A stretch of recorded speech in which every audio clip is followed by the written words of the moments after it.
сликите се како ние трчаме низ Тетовско теќе надоле за да се засолниме од снајперскиот оган кој што доаѓа горе од над Тетовското теќе доле кон градот. Тоа беа почетокот на воените действија во Тетово. Кризни ситуации ги вадат кај некои луѓе најдобрите и најхрабрите емоции, кај некои луѓе го вадат слабиот карактер. Имаш еден колега кој што доживеа толку паничен напад, колега Машко, кој што доживеа толку паничен напад што почна да плаче, клекна доле и не можевме да го извадиме од Тетовско теќе да го однесеме на безбедна локација.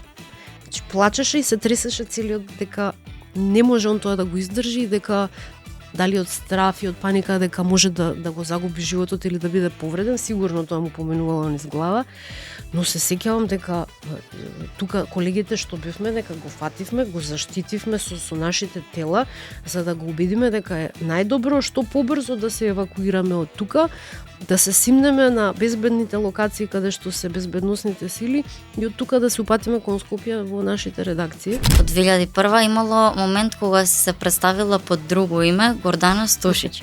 Која е Гордана Стошич и каква беше случката, зашто дојде до тоа лажно представување?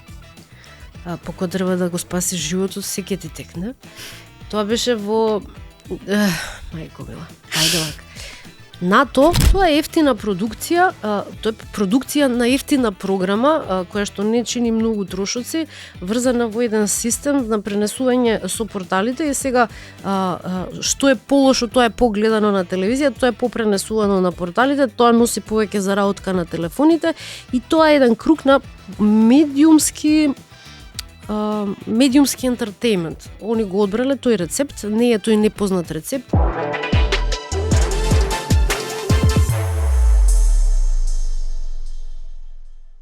Здраво на сите, јас сум Михаела Трајковска, вие гледате подкаст за се.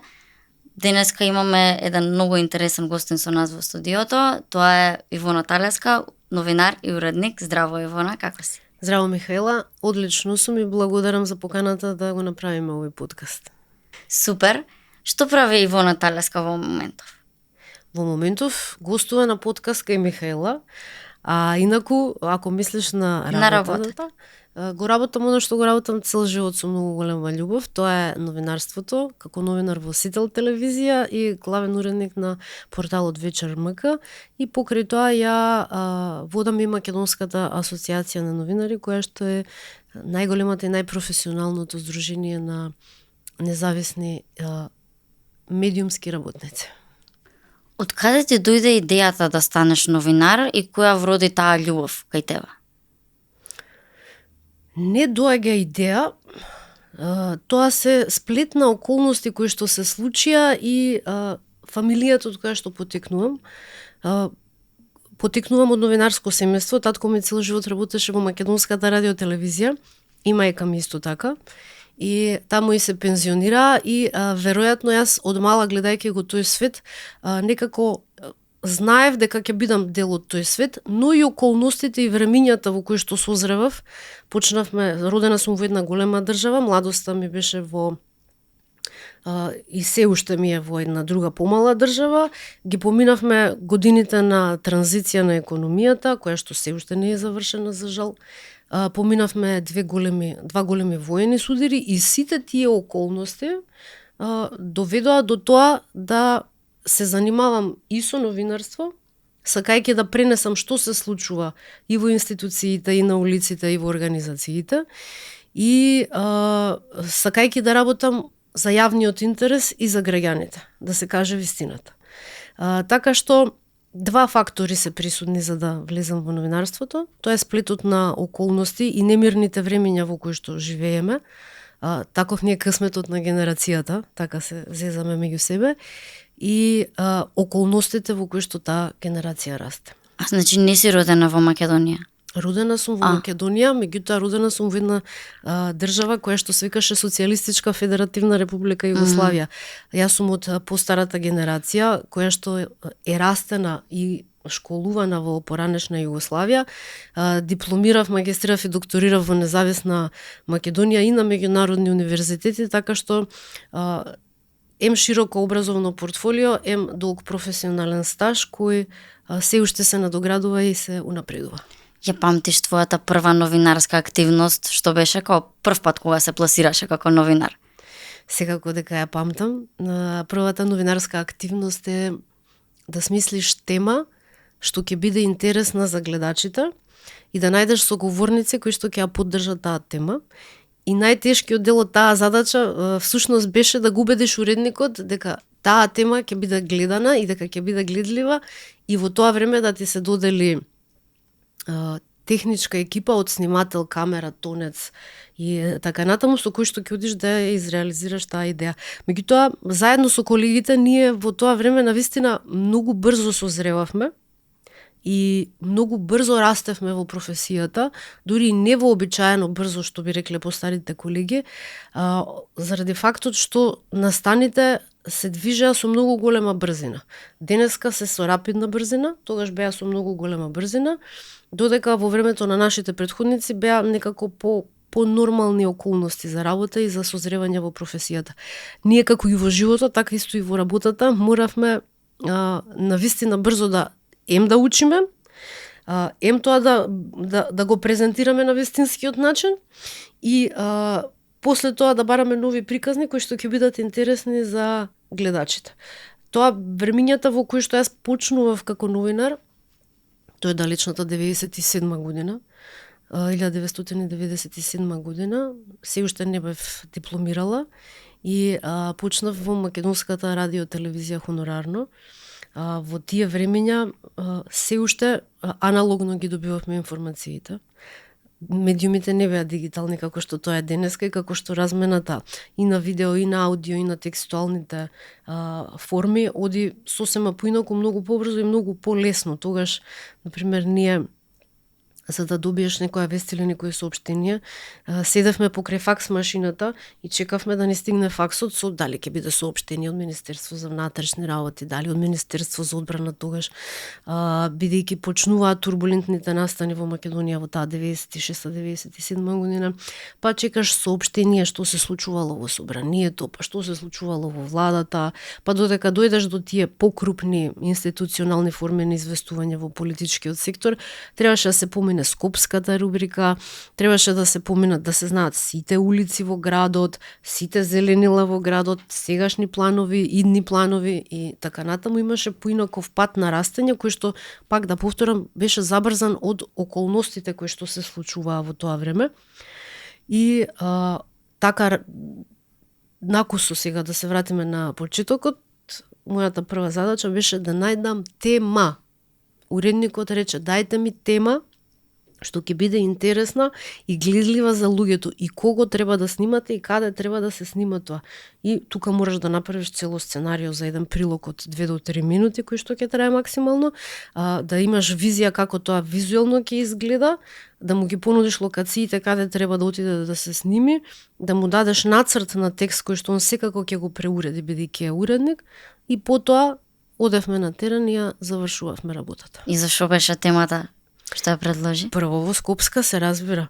Мојата прва тема беше за графитите во Скопје, бидејќи тие и до ден денеска шарањето на фасадите на зградите и на објектите ја нагрдува сликата на главниот град. Не е тоа убава порака, тоа јас повеќе не зборам за муралите. Муралите се една форма на уметност, зборувам за графитите кои што се само на некој начин желба за деструкција и оставање личен печат дека тој некој или таа некоја тука поминала и оставила свој подпис на таа фасада. И во тоа време беше навистина тешко да се најдат луѓето кои што би зборувале, бидејќи и системот и институциите функционира на сосема поинаков начин и тие луѓе повеќе се кријат, дека денеска се многу поотворени за комуникација и за соработка и за сето тоа што го прават и начините на кои што делуваат, се сосема многу поотворени и веројатно повеќе се согласуваат да бидат дел од јавниот сегмент и од медиумите и од медиумскиот живот. Кога првпат се пласираше на телевизија и кога се гледаше дома, какво ти беше чувството и каква беше реакцијата од твоите блиски и твоите родители, бидејќи биле новинари, какви критики ти дава? Ретко се гледам себе си на телевизија и ретко ги гледам своите настапи, доколку не треба да се проверам дали нешто е кажано во контекст во кој што треба да биде кажано. Така беше и додека работев како репортер, сега работам повеќе како новинар-аналитичар. Критиките од најблиските никогаш не недостигале, вклучително и фамилијата, вклучително и моите блиски пријатели и другари, бидејќи тие релации се поставени на здрави основи. Ако вас во животот ве води суета, зборувам за новинарите, како дел од медиумскиот свет. Ако те води само суета, и ако мислиш на тоа како те доживеале комшиите и твоите дома, професијата е утната. Новинарството е се осен тоа. За суета и тоа како сум изгледала на телевизија или како ме доживеале другите, може подобра професија да биде, например, манекенството или водителството. Но новинарството е нешто сосема многу подруго. Новинарството е сублимат на целото општество и целиот живот во тоа општество заедно со институциите. Новинарот, особено во информативната редакција, мора да го знае политичкиот систем на државата, правниот систем на државата, социјалниот, здравствениот, образовниот систем, да има познавања од минатото, како тоа се решавале работите и да има доволно пријатели, ајде така да ги кажеме условно, во политиката со кои што може да се провери како работите би се решавале во иднина. Но новинарството е се осен како изгледате на телевизија и како луѓето блиски ве доживуваат.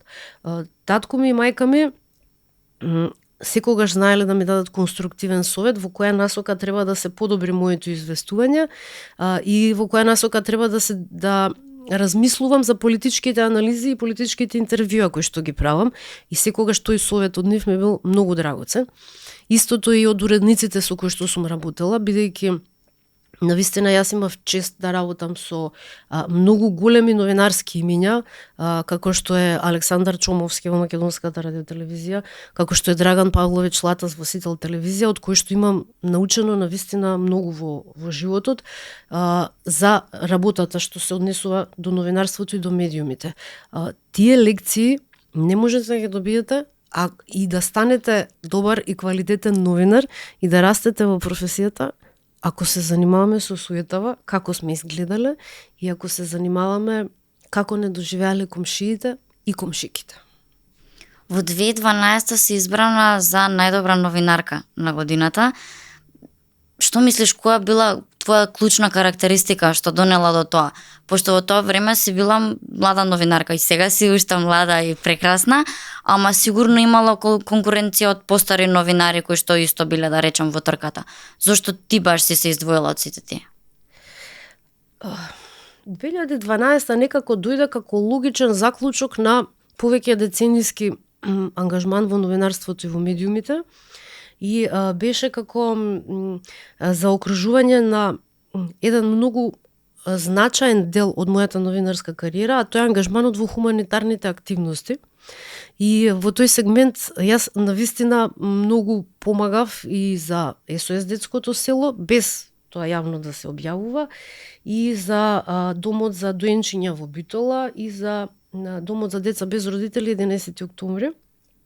И во тие хуманитарни активности навистина постигнавме извонредни резултати, за кои што знаеа неколку од моите колеги и кои што донесоа одлука и решија дека таа година сето тоа што успеавме заеднички да го изреализираме, дека наградата треба да дојде кај мене заради особениот придонес и ангажман токму во тој сегмент. Тоа беше како логичен след на целиот новинарски ангажман кој што го имав во изминатите децении. И сега тоа признание од 2012 година не е единственото признание.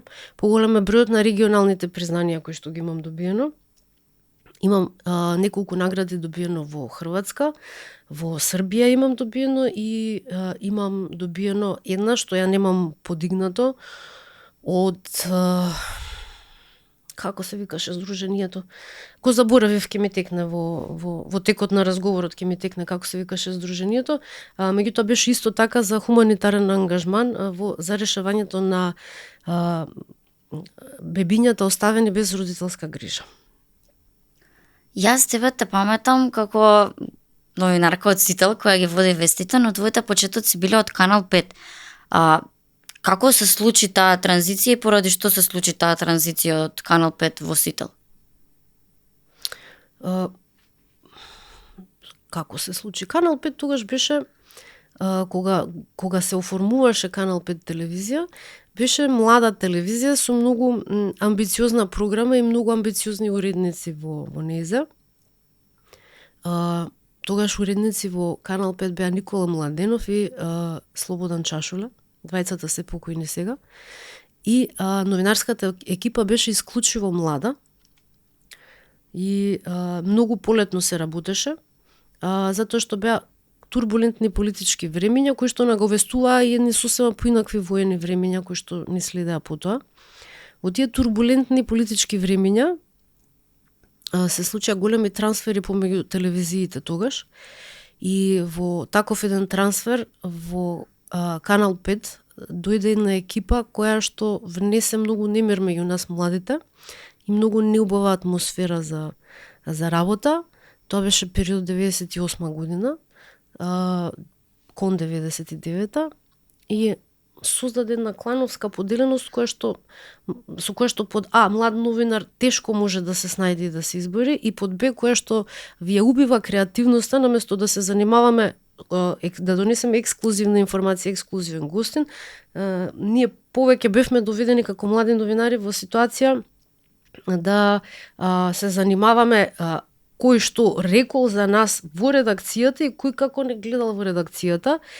И за среќа таа екипа не е веќе во Канал 5. Не е многу активна во медиумската сфера. Во Канал 5 сега има една навистина здрава и убава екипа која што работи и од тие причини тогаш дојде и понудата од Сител. Јас и колешката Ели Симоновска да направиме трансфер од Канал 5 во Сител телевизија. Отидов, ги поминав тестирањата пред камера, зборење репортерски, правење текст, снимање прилог и така натаму. И на крај следуваше интервјуирање. По интервјуто и по согледувањето на мојата визија како треба да изгледа информативната редакција и како треба да се направат определени мали, но значајни позитивни промени во информативната редакција, собственикот заедно со главниот уредник на телевизијата донесоа одлука дека јас треба да бидам ангажирана таму и ми дадоа договор на неопределено време. Ти си буквално заштитно лице на вестите на Сител, барем во мојата меморија, но претходно си работела и како теренски репортер. Што ти беше подинамично и по на некој начин предизвикувачки? Репортерството е голема љубов на оние што навистина сакаат да работат на терен и со луѓе, бидејќи постојат и салонски новинари кои што да не ги извадиш од студио. Ако ги извадиш од студио, тие се губат и до толку многу што создаваат проблем не само за себе, затоа што не ја завршиле работата, туку тој проблем го префрлат и на колегите, правејќи ги нив виновни. Тоа е доста честа ситуација во македонските медиуми, за жал. И затоа е позначаен бројот на репортери кои се изградија како новинари од бројот на салонски новинари кои што не се мрднати од редакција, а мислат дека се многу големи имења. Јас, например, заедно со колешката Снежана Лупевска, која што тогаш беше во А1 телевизија, која што до ден денеска ми е многу добра другарка, а поминати се преку 25 години, го трасиравме тој пат во репортерството, бидејќи тоа од нас тогаш не само што го сакавме, го носевме во себе, и мислевме дека е поважно да си на терен, да си со луѓето, да ги донесеш информациите, да им ги пренесеш на граѓаните, информациите од јавен интерес, туку и околностите го бараат тоа од нас. Тоа беа како што реков 98-99 турбулентни политички и воени времиња. Потоа дојде и 2000 година, а во меѓувреме не се смири безбедносната ситуација во таа 2000-та, и дојде војната во 2001 и околностите од нас бараа да ние го покажеме својот карактер и својата храброст и своите намери за професионално известување од сите тие кризни ситуации во кои што безброј пати се најдовме.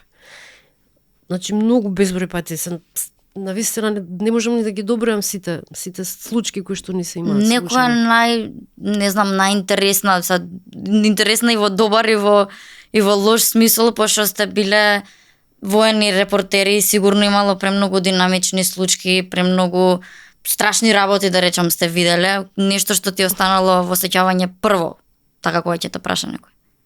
Има неколку работи. Значи се сеќавам дека на Тетовско теќе во 2001 година бевме под снајперски оган и јас и таа.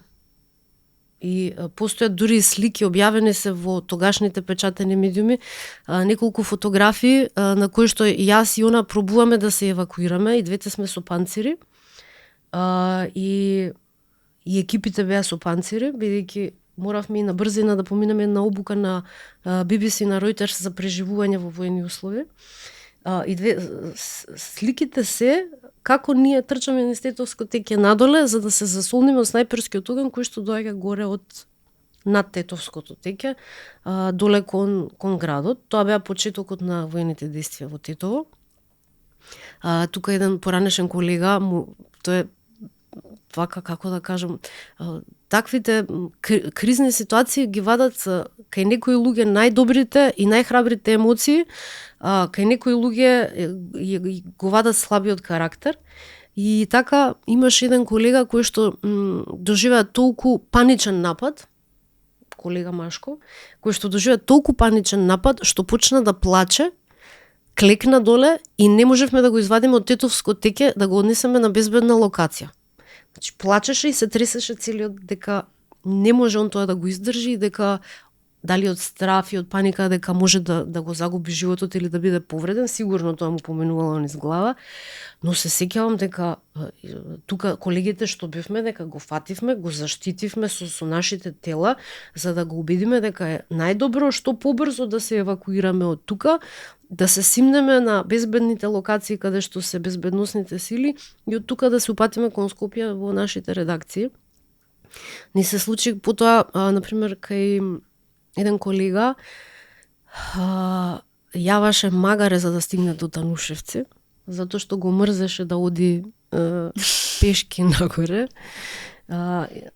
Имаше ситуација кога во Липково не знаевме дека седиме врз бункер со оружје на тогашната ослободителна национална армија, за кој што после се испостави, само што го напуштивме ние таа локација, таа куќа, безбедносните сили утврдија дека од таму запленија големо количество на оружје. Јас имам направено многу убава фотографија на Снежана Лупевска со снимателот. Бевме во некаде помеѓу, дали беше Арачино, мислам дека беше Арачино. Таа снимаше стендап тогашен и стоеше на вториот кат од една разрушена куќа и се гледаше целото разрушено село од воените действија помеѓу тогашните терористи и безбедносните сили, и тоа се некои вака фотографски мемории кои што никогаш не може да се избришат, и тоа секогаш ќе биде дел од едно турбулентно, но на некој начин убаво минато, затоа што заради него излегле нашите најдобри особини на површина како репортери. Сме биле многу професионални, сме ги носеле точните информации за нашите гледачи, секогаш да бидат информирани, секогаш тоа било од местото на настанот, колку и да била кризна ситуацијата. Жане беше киднапирана во Танушевци. Војната во Македонија почна така што тогашната екипа наеден, Снежана Лупевска и снимателот Ристо беа киднапирани од Ослободителната народна армија во Танушевци. Значи, многу сме поминали ние кога беше фрлена бомбата во Тетово кај стадионот, ние бевме, јас мислам како на 3 до 5 метри од тој настан кога беше фрлена бомба од возило во движење кон безбедносните сили. Значи безброј такви ситуации сме имале. Еднаш ни се расипа колата кај Кумановско Гушинце, така што ни се скрши осовината на колата со која што бевме и сега ние не знаеме дали да го оставиме автомобилот, дали да се враќаме пешки, дали да чекаме некој да не евакуира, значи нема, у тоа време почнуваше мобилната телефонија во Македонија и беше толку многу скапа што ние се договаравме помеѓу себе, еден да се јави во редакција, да им каже на уредниците што се случува, дека сите сме добри и дали ќе се вратиме за кои вести ќе стигнеме да се вратиме. Дали тоа ќе биде вестите во 16, во 18, во 19 часот, ако не, да не вклучат телефонски за да можеме да ја платиме и сметката, бидејќи такви беа времињата, а и немаше каде да се полнат телефони во воено подрачје каде што нема ни струја ни вода, телефон нема каде да се наполни. И тие не направија многу силни карактери, особено сите воени репортери кои што бевме на терен, како најсилни репортери во тоа време се покажаа жените, за разлика од мажите, многу малку имаше машки. Па баш тоа сакав да прашам, постојано многу малку споменувате малку беа, можам уште 2-3 колешки да ги набрам, и кои снимателката Марина Ристевска, која што е во Телма телевизија сега, и со која што јас дења ноќе одев на терен, и ки се јаве во 3 сабајле, Марина станува, те земам и одиме, и немаше тука многу дискусии. Се знае дека периодот е кризен и дека мора да се работи 200 на сат, дека нема дење, нема ноќе, нема празник, нема делник, нема викенд, нема работен ден. Се работи додека има работа, мора да се работи. Меѓутоа тогаш бевме во своите 20 години во кои што и сакавме да се докажуваме, но сакавме да се докажуваме на еден многу убав начин, следејќи ги сите професионални и етички стандарди во нашето известување, што не доведе до тоа да бидеме добри политички новинари во подоцнежниот период и многу добри уредници и презентери истовремено на вести и водители на политички емисии. Како реагираа мажите на вашата храброст, пошто вие сте правеле нешто за кое што само кажуваш дека они се плашеле, имало ситуации каде што мажи се плашеле? Имаше и ситуации во кои што не се плаша и доаѓаа со нас, меѓутоа генерално ни се восхитуваа, да. Тоа беше восхит заради храброста и заради начинот на кој што успеваме вистинска, квалитетна и точна информација со видео кој што ќе ја подкрепи истата да го донесеме и да биде презентирано на граѓаните на Македонија. Прекрасни приказни, не знам, многу ми е драго што имам често што да ви кажам, да ти кажам, на вистина ретко кој може да се пофали со вакви приказни, иако биле од некое травматично време, сепак оставиле голема слика на тоа каква личност станале сега и стварно многу ми е чест што имам можност да ви правам интервју денес.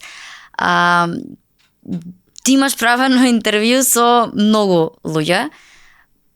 Кое ти останало како најдобро интервју и кое интервју ти е неостварена желба, односно личност со која што би сакала да направиш интервју? Неостварен имам 2 желби, а остварен имам многу и благодарна сум на професијата што успеав да направам и меѓународно предвижување на македонското новинарство во таа смисла на зборот. Значи, речиси со голем број светски лидери имам направено интервју. Неостварена желба ми беше да направам интервју со Гадафи, каде што не можев да отидам во посета, бидејќи не можев, бев на друг пат и не можев да добијам виза за да можам да отидам и да се обидам да го направам тоа интервју, иако бевме во интензивна комуникација за да се случи тоа, бидејќи тој е еден од лидерите на 20 век, исто како што е Фидел Кастро. Тоа се Јасер Арафат, тоа се политичари од голем калибар, кои што зборуваме за времето во кое што живееле и делувале, кои што оставиле голем белег во политиката. Така што Гадафи ми е една од желбите, која што не ми е исполнета да сакам, а да не успеам да направам интервју, бидејќи не може физички да стигнам да го донесам пасошот за да се визира за потоа да се реализира можната посета. А остварени ми се, како што реков, навистина голем и значаен број на регионални и светски државници со кои што имам направено разговори, и не се тие разговори правени само за македонски медиуми, правени се и за многу светски медиуми, бидејќи долг период соработувавме со светските сервиси како што е Reuters, како што е APTN, како што е BBC, сега и во регионот исто така имаме остварено голема соработка со големи регионални медиуми и сметам дека тоа е и нормално и природно кога навистина долго траете во професијата. Дали се чувствуваш некогаш како да си подценета во странство отколку тука кај нас во Македонија? Не го гледам јас тоа така. Ја лично си го знам личниот авторитет, личниот капацитет и моите остварувања во новинарството. Јас сум реализиран човек. И не ми значи многу дали луѓето сметаат дека тука сум подценета или во странство сум надценета. Резултатите се големи, тие резултати тешко може некој да ги повтори кои што ги имаме остварено со Лупевска, и бидејќи околностите биле такви. Сега нема околности во кои што можат да се создадат квалитетни новинари, повеќе се салонски шеталици, и за среќа околностите сега се такви да изродуваат трета генерација репортери и новинари кои што ќе бидат одлични политички и аналитичари и водители, например Кристијан Ландов, например Матеа Петровски или Сунаи Сабриевски. Тоа се луѓе со личен авторитет, личен печат, личен карактер, се имаат профилирано точно секој во областа во која што сака да биде. Матеа Петровски е во политичкиот сегмент и он има еден природен талент да фаќа детали и моменти од настапот на политичарите, и неговите реакции се толку искрени и толку природни што него тоа го одвојува од другиве репортери со кои што заедно работат на терен. Сунаи Сабриевски е персона, значи персона со големо па. Он точно знае како треба да се однесува на настани и како треба истите да ги обработи и да ги пренесе во интерес на јавноста. И остава личен печат. И Кристијан Ландов, кој што можеби за нечiji вкус е поагресивен од овие редовни весалонски шеталици, но неговата амбиција и неговиот талент за откривање нови информации, ексклузивни информации, никој од овие нови во третава генерација за сега не може да го следи на начинот на кој што го работи тој. Секој си има свој пат, но овие тројца според мене, тоа е моje лично мислење, овие тројца се двојат од третата генерација новинари во независна Македонија. Ќе те прашам после која е главната разлика меѓу новинарството во тоа време и сега. Ми текна на една случка баш кога ги кажуваше приказните од 2001, имало момент кога си се представила под друго име, Гордана Стошич. Која е Гордана Стошич и каква беше случката, зашто дојде до тоа лажно представување? Поко треба да го спасиш животот, се ќе ти текне. Тоа беше во мајко мила. Ајде вака. НАТО решава да ни каже и да ни докаже дека операцијата за разоружување на Ослободителната народна армија Жетва е успешна и дека териториите под контрола на ОНА се безбедни за било кој граѓанин да сака да отиде таму. И сега ни понудија некое село како Никуштак, кое што е ни ваму ни таму, не е ни безбедно, не е ни небезбедно, за да отидеме да се увериме.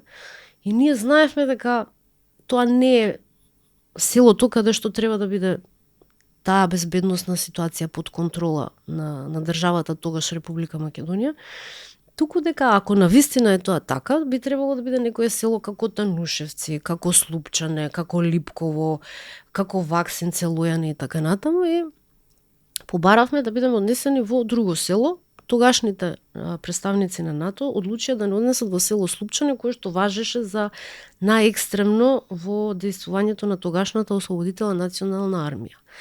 И така и беше, не собраа во куќата на Оџата да се представиме која екипа од каде е, бидејќи според нив некои екипи не биле добре дојдени. И се представуваат сите, се представува Македонска радио телевизија, се представува, не знам, А1 телевизија, се представува Македонско радио. И сега доаѓа редот до мене и Оџата ме прерипува, сега фаќа редот од оваа страна. Се представува, не знам, телевизија Тера, телевизија Кис тогашна од Тетово беше дојдена.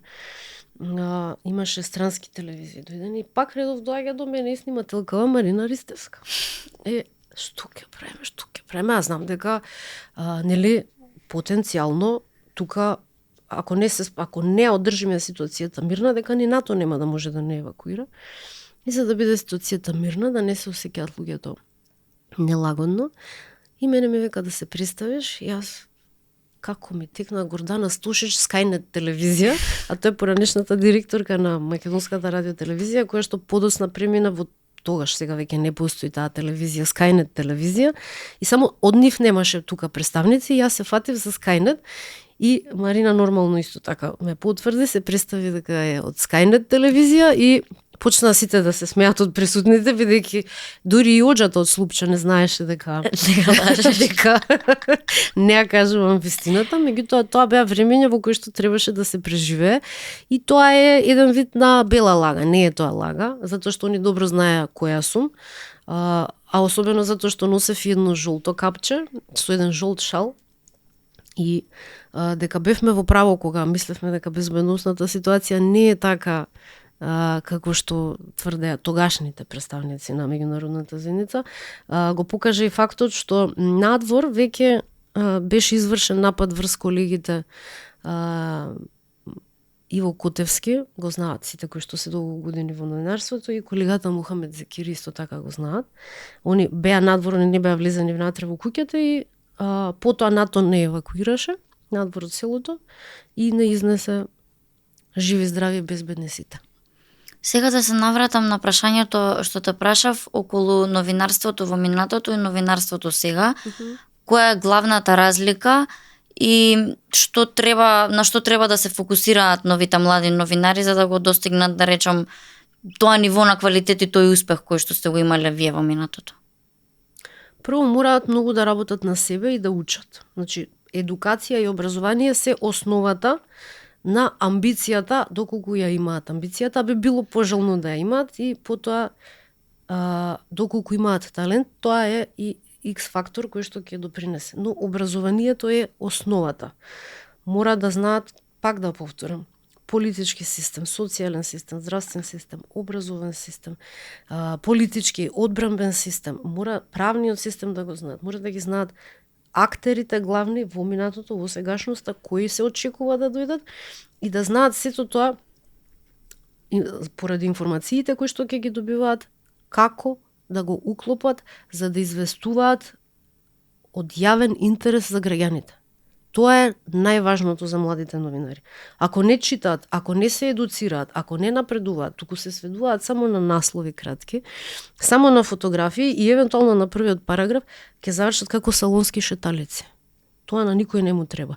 Да, можеби во одреден временски период и тие се добре дојдени и окей се, меѓутоа новинар кој што трае повеќе, ако сака да направи повеќе деценијска кариера, а тоа е се личен избор, и со помош на соработа со уредникот секако, зашто се потребни, секој млад новинар е потребно да биде воден во одреден период и да се консултира нели со уредникот доколку има некакви недоумици. Тоа е првата работа. Втората работа е што мора да биде технички денеска многу наобразован и многу писмен и да ги следи трендовите во развојот на техниката и технологијата за да биде конкурентен на пазарот, истите да ги пременува за себе си, да се олесни работата, а и на редакцијата во која што работи. Но денеска се повеќе гледаме дека новинарите стануваат индивидуалци, фриленсери, ајде така да ги крстиме, токму заради фактот што технологијата им овозможува самите да се создадат своји медиуми, на социјалните мрежи како платформи и на YouTube каналот кој што се повеќе и социјалните мрежи исто така се користат за пласирање на информации кога зборуваме за новинарството. Секогаш дека постои ризикот и од дезинформации и на социјалните мрежи и на YouTube и така натаму, како што постои опасност од дезинформација на интернет, но на крајот од денот постои и опасност некој да ве излаже директно гледајќи ве во лице. Така што обуката за препознавање на лажните вести и проценката на карактерите на луѓето со кои што седите е исто така многу битна, бидејќи денеска, например, се соочуваме со еден друг предизвик. Независните и професионални медиуми биваат пресирани од разноразни социјални чекери, ајде така да ги крстиме, од разноразни социјални чекери кои што не ги казнуваат и не ги банираат политичарите кои што не ја кажуваат вистината, туку ги банираат и ги казнуваат медиумите кои што ја пренеле изјавата на тој избран политички функционер. Што е не удира и по магарето, удари по сабарот или обратно.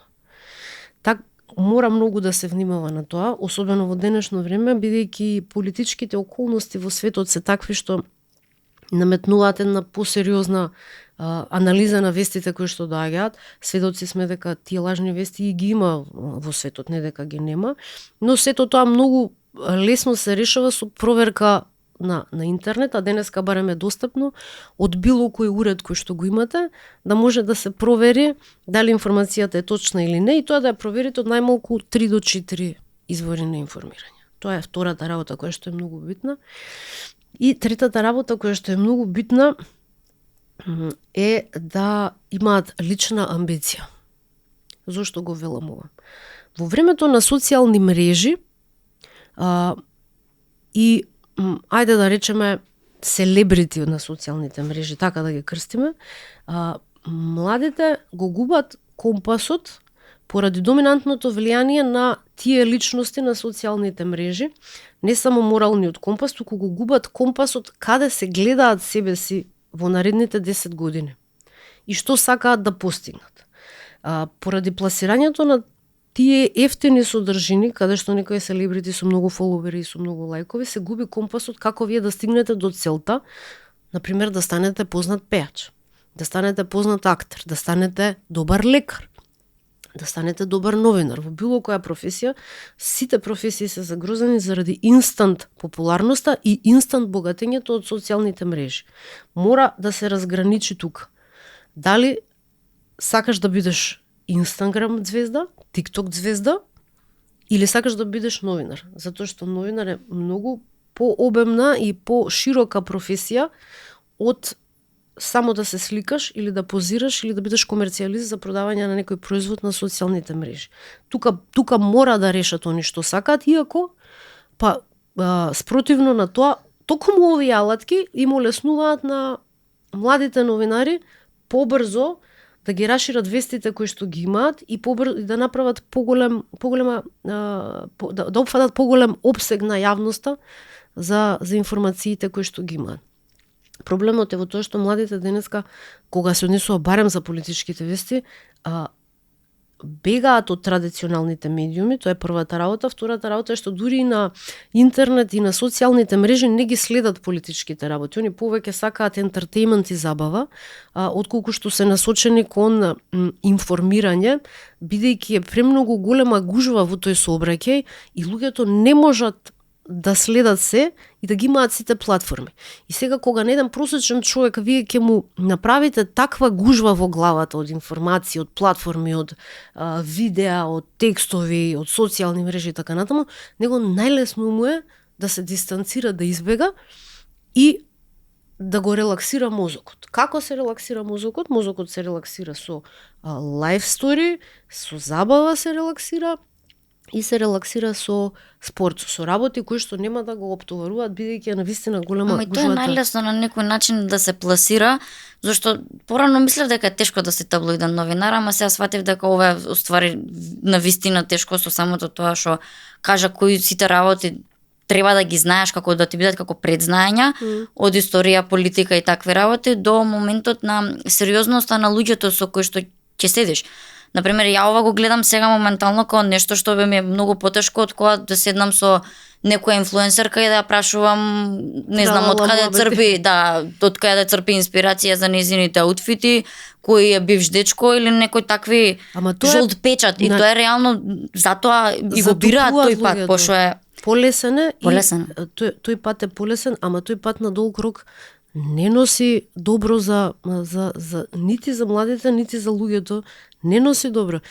Колку време она ќе биде во свој 15 до 20 години, од 15 до 20 години, после што ќе прави? Еден ден ќе дојде до 30 години, на 30 години друго се бара на пазарот. Не се бара инспирација ќе се бара, да, на некој начин инспирација и за облека, меѓутоа во таа возраст други вредности, други критериуми се многу поважни за луѓето отколку инспирација за некаква облека. Ама страшно што има и постари што уште ги интересираат тие трач муабети, поготово овде на Балканот. Сега една Србија да земе за пример, тоа е држава што константно се богати од реалити шоуси, од луѓе што не знам се јавуваат и се караат за туѓи животи на емисии. Тоа е ефтина продукција, тоа е продукција на ефтина програма, која што не чини многу трошоци, врзана во еден систем на пренесување со порталите и сега што е полошо, тоа е погледано на телевизија, тоа е попренесувано на порталите, тоа носи повеќе заработка на телефоните и тоа е еден круг на медиумски ентертејмент. Они го одбрале тој рецепт, не е тој непознат рецепт, се применува и во Америка, се применува и во Велика Британија, се применува секаде каде што медиумите се соочуваат со дали недостиг на парични средства за да откупат квалитетна авторска програма или поради целиот тој концепт се оди кон тоа, се оди кон целосно разголување на човекот веќе. Ама ќе отиде овој муабет во друга насока ако тргнеме за тоа да го завршиме тука. Се оди кон лесно и ефтино и брзо достапно, а животот не е таков. Па тоа едни се приоритетите на 20, други се приоритетите на 30 години, други се на 40 години. И затоа луѓето мора да растат и да се менуваат. Единствен начин на созревање на човекот е преку образованието. Не постои друг начин и никогаш не е измислен. Никогаш не постоел друг начин. Затоа го препорачувам. Што мислиш дека треба да се пласира повеќе конкретно над телевизија, бидејќи сме затруени моментално од серии турски кои што ги има на сите телевизии. Чатпат се почна и со подкасти, со некои емисии за кулинарство или нешто слично, ама што мислиш дека тоа како клучен момент што би ги вратило младите да гледаат телевизија, бидејќи многу ретко да сретна млад човек што гледа телевизија? Прво и основно што мора да се направи е младите да бидат вклучени во телевизиската програма, што денеска не е случај. Второ, вклучување на младите преку програмите и платформите кои што тие ги користат. Што мислам под ова? Например, кај машките е тоа повеќе случај кај младите.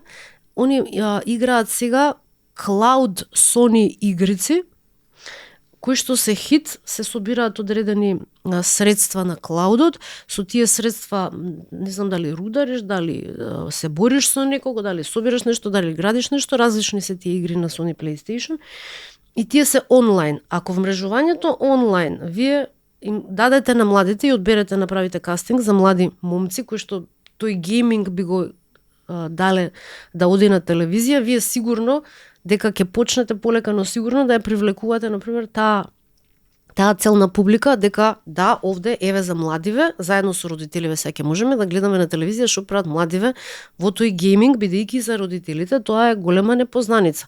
Голем број од родителите не го знаат тоа. Може би татковците знаат повеќе, но мајките малку помалку знаат. За тоа да ги вклучиме девојчињава. Симната е границата сега и за мода, и за музика, и за све. И ние таа реалност мораме да ја прифатиме. Не можеме да се бориме против тоа. Дај на младите тоа што го конзумира твоја генерација на социјални мрежи, дозволи им да го практикува и да се емитува на телевизиите. Значи не зборуваме за вулгарности, за еротики, зборуваме за програма која што може да се емитува на телевизиите согласно законските позитивните законски прописи. Значи, инклузијата, вклучувањето на младите е многу важна за опстанокот на телевизиите, бидејќи тие сега, за жал, во трендот на дигиталните комуникации и социјални платформи се соочуваат со ризикот на печатот и на печатените медиуми, што беше случајот пред 15 до 20 години. Од таа криза печатените медиуми не излегоа, напротив, нивните тиражи секојдневно се намалуваат. Јас и не знам некој да купува весници повеќе, а добиваат субвенции од државата, затоа што тоа е пракса секаде низ Европската Унија, за да се сочува некаква традиција на издавање на печатени медиуми. Меѓутоа, и тоа ќе секне еден ден. Затоа што работите не се богом дани еднаш за секогаш, туку се динамични и се менуваат. Телевизиите се пред историски предизвик сега и доколку не ја вклучат во себе дигиталната трансформација, тие ќе останат како транзистор, како парна локомотива, како печатен медиум и нема да бидат привлечни, бидејќи и сега во овој момент нивната публиката на телевизиите е 50-55 плюс на кај 60 години веќе почнува да тера и тоа е работа која што бара многу брза интервенција и многу голема флексибилност во действувањето, бидејќи помина времето кога луѓето се селат, има се помалку млади, си одат и тие така натаму, меѓутоа фактот дека младите не се вклучени во телевизиските програми директно, со работите кои што се важни за нив, како што го споменав, геймингот, може да се направи детско драмско студио. Сега ги размислувам практично работите, може да се направи некоја музичка манифестација, децата сакаат да пеат, децата сакаат да се гледаат.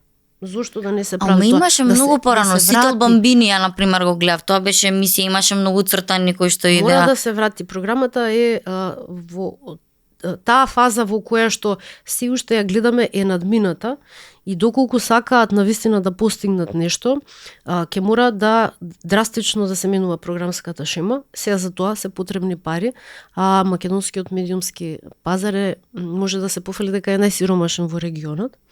И тоа е исто така голема пречка за развојот и трансформацијата на телевизиите во Македонија. И тука мора да се направи една сосема поинаква стратегија на меѓусебно договарање на телевизиите, секако со помош на надлежните органи и обезбедување на финансиски средства за нивен натамошен опстанок. Има многу шпекулации дека повторно ќе гледаме на телевизија, од Канал 5 до Алфа. Кој од тие шпекулации ги демантираш и дали навистина ќе се вратиш на телевизија? Дали ќе се вратам на телевизија или нема да се вратам на телевизија, не зависи од мене. Тоа зависи од менеджментот на Сител телевизија.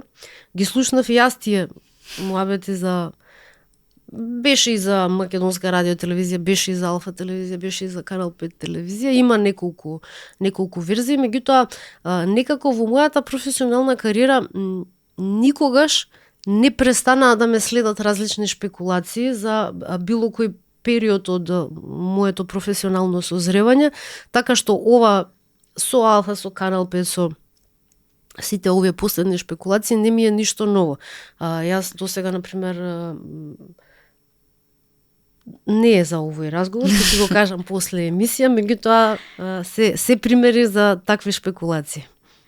Добро, за крај да те прашам, пошто имаш доста бурно минато, сега да се вратиш на 18 години од почеток да почнеш, што би променила и дали би променила нешто воопшто и што научи од цел тој период до сега? Не би променила ништо. Стварно не би променила ништо, бидејќи тоа би било изразување неблагодарност кон сето она што до сега животот ми го овозможил и Господ ми го овозможил и благодарна сум и на моите родители секако. Ништо не би менувала. И што беше другото?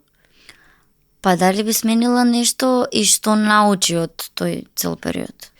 Од целиот тој период научив да постојано да се трансформирам, постојано да се едуцирам, да растам во професијата, никогаш да не го изгубам детето во себе кое што ќе биде доволно љубопитно да продолжи да се усовршува понатаму и научив да разликувам добри од лоши луѓе, што е една од позначајните лекции кои што ги имам поминато во животот, и пак да напоменам, благодарна сум јас за се досега, за сите искушенија кои што се случиле, убави, понеубави моменти.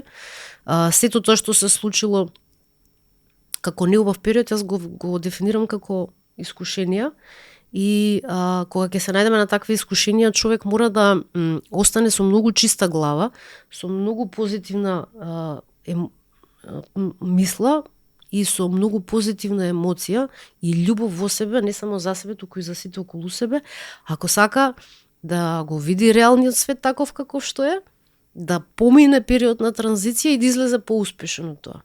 Кога се случуваат такви големи искушувачки настани, периоди и така натаму, доколку човек остане заглавен во сопствената суета, во сопствениот мрак, така да го крстиме, во сопствената матрица, рамка, никогаш не може да ја помине таа транзиција, бидејќи останува заглавен во нешто што те довело во тоа искушение. Да. И остануваш заглавен доживотно, и тоа е тешка состојба за тој што не ја поминува фазата на трансформација, а секој од нас мора во одреден период од животот да помине различни видови на трансформација, некои поубави, некои понеубави, искушувачки и така натаму. Меѓутоа, се е тоа за некој е добро. Се тоа што се случило е за некој е добро. Уште еден совет што би ми го дала за крај, и со тоа може да ја завршиме оваа епизода. Околу професионален совет околу оваа работа. Професионален совет околу оваа работа е многу да читаш и да се спремаш пред секој интервју и да се консултираш со колегите, да бараш информации и дефиниции за луѓето со кои што треба да разговараш, да се консултираш што е најдобро да се разговара со нив, да не биде само дали новинарство, дали ако е доктор утре само за медицина да се збори, ако е професор машински само за машинство да збориме, него кај луѓето секогаш освен работата постојат и скриени таленти. Еве, например, јас ќе ти откриам една тајна. Јас сум многу талентирана за готвење. И готвам толку многу вкусно. Тоа моите блиски пријатели, роднини на вистина го знаат. Готвам толку многу вкусно што секогаш со драго срце и со драга волја луѓето доаѓаат кај мене на ручек за да им сготвам одличен гурманс. Ти благодарам многу за гостувањето. Ова беше се за денеска. Доколку ви се допадна оваа епизода, ставете лайк и сабскрајб на нашиот канал. Ние се гледаме во некое друго издание. Довидување.